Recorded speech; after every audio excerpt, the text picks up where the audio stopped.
Лузерска е реториката на власта дека сите оние кои биле против она што СДСМ и ДУИ го договориле со Бугарија се антиевропски настроени.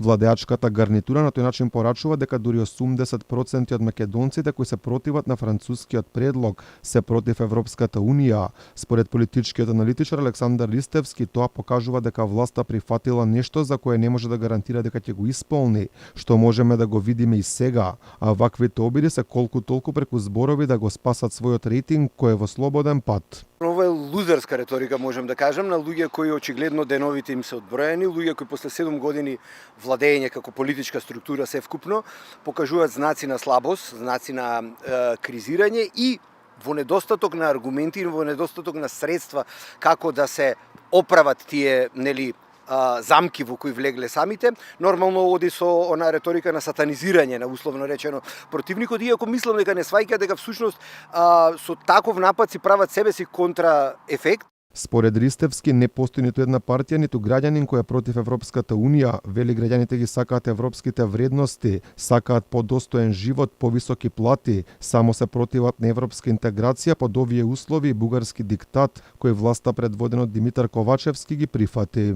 Не постои партија која е анти-ЕУ или анти-Европска унија.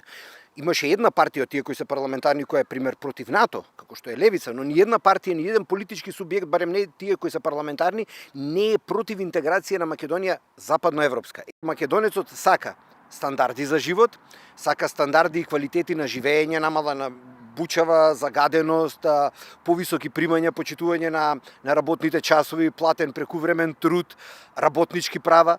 Тоа го покажуваат истражувањата во кои речиси 70% од луѓето се за членство во ЕУ, но според последното истражување на Институтот за демократија Societas Civilis објавено во март годинава, дури 65% од сите граѓани, а 80% од македонците се против францускиот предлог.